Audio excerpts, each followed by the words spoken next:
Sejarah abad ke-19 tak akan pernah melupakan nama Nazi di dalam catatan sejarahnya. Keberadaan Nazi, kekuatan militer Jerman dan pemimpinnya yang bernama Adolf Hitler disebut-sebut telah besar kepada sejarah manusia karena melakukan dosa Holocaust. Dalam bahasa Jermannya, Nazi disebut NSDAP, Nationalsozialistische Deutsche Arbeiterpartei. Partai ini merupakan salah satu partai politik di Jerman yang kemudian memonopoli kedudukan partai politik di sana. Didirikan sejak tahun 1920 Masehi di kota Munchen, Jerman. Nazisme. Pada awalnya Nazi tidak langsung bernama NSDAP. Terlihat bahwa ternyata partai ini didirikan dengan nama Deutsche Arbeiterpartei, Partai Buruh Jerman. Lambang Partai Buruh Jerman adalah swastika.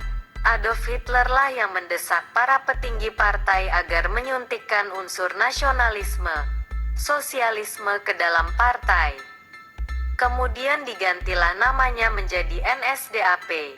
Selanjutnya, partai ini menjadi sokongan paling penting dalam kekuatan negara Jerman sejak runtuhnya Republik Weimar di tahun 1933 sampai akhir masa Perang Dunia II tahun 1945.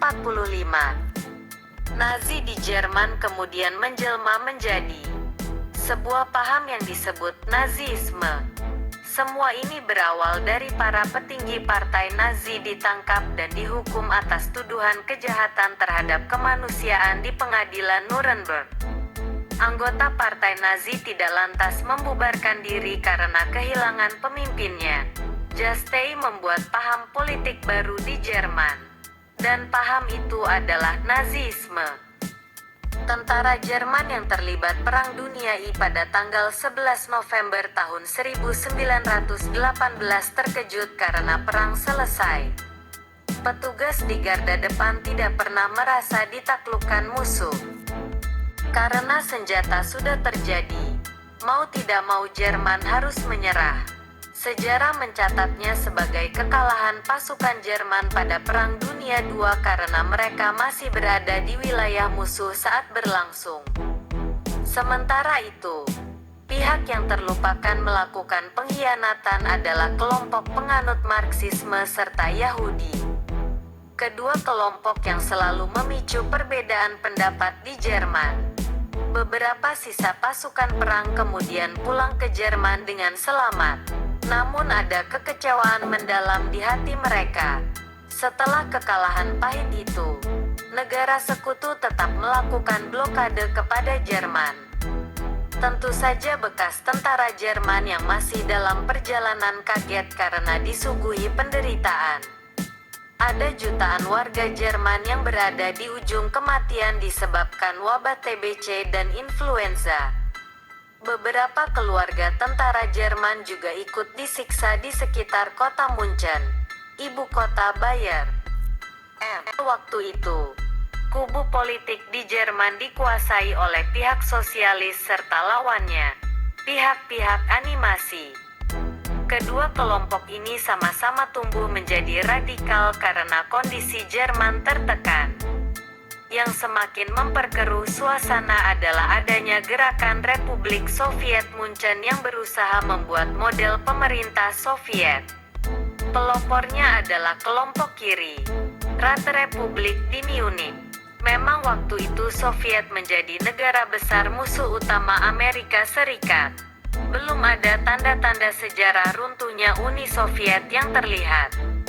Tentara resmi pemerintah dikerahkan untuk menghentikan gerakan makar tersebut. Kemudian meledaklah perang terbuka di jalanan kota Munich. Ada 500 orang lebih yang meregang nyawa dalam pertempuran ini.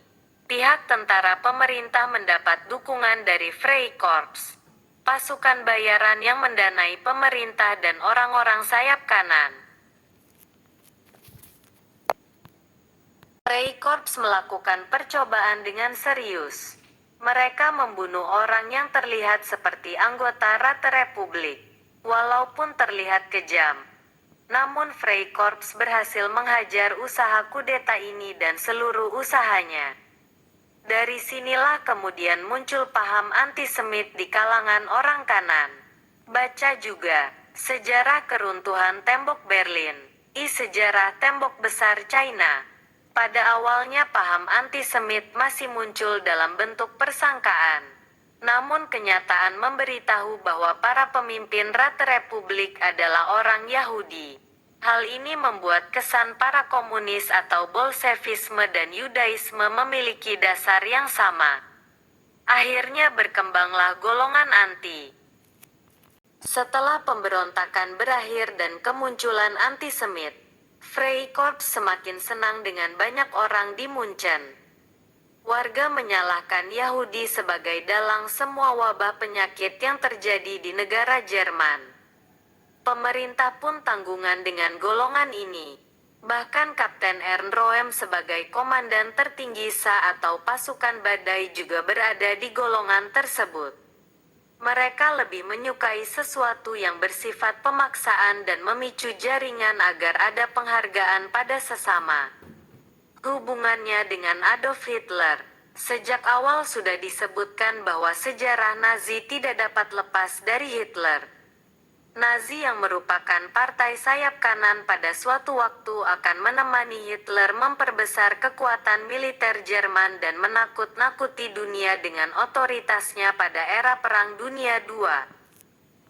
Laki-laki berkumis ini lahir di Braunau, Austria pada tahun 1889 Masehi. Sebelum dikenal sebagai orang terkejam di dunia, Hitler ternyata memiliki darah seni. Masa mudanya dipenuhi dengan warna-warna lukisan di atas kanvas yang menggambarkan jiwa nasionalismenya. Di kemudian hari, Hitler benar-benar menjadi seorang nasionalis Jerman yang bisa dikatakan fanatik atau nasionalis buta. Hitler menyalurkan rasa nasionalismenya dengan bergabung pada kelompok militer Jerman. Pada masa perang, Hitler terluka. Luka ini mengantarkannya menggenggam 2 buah medali sebagai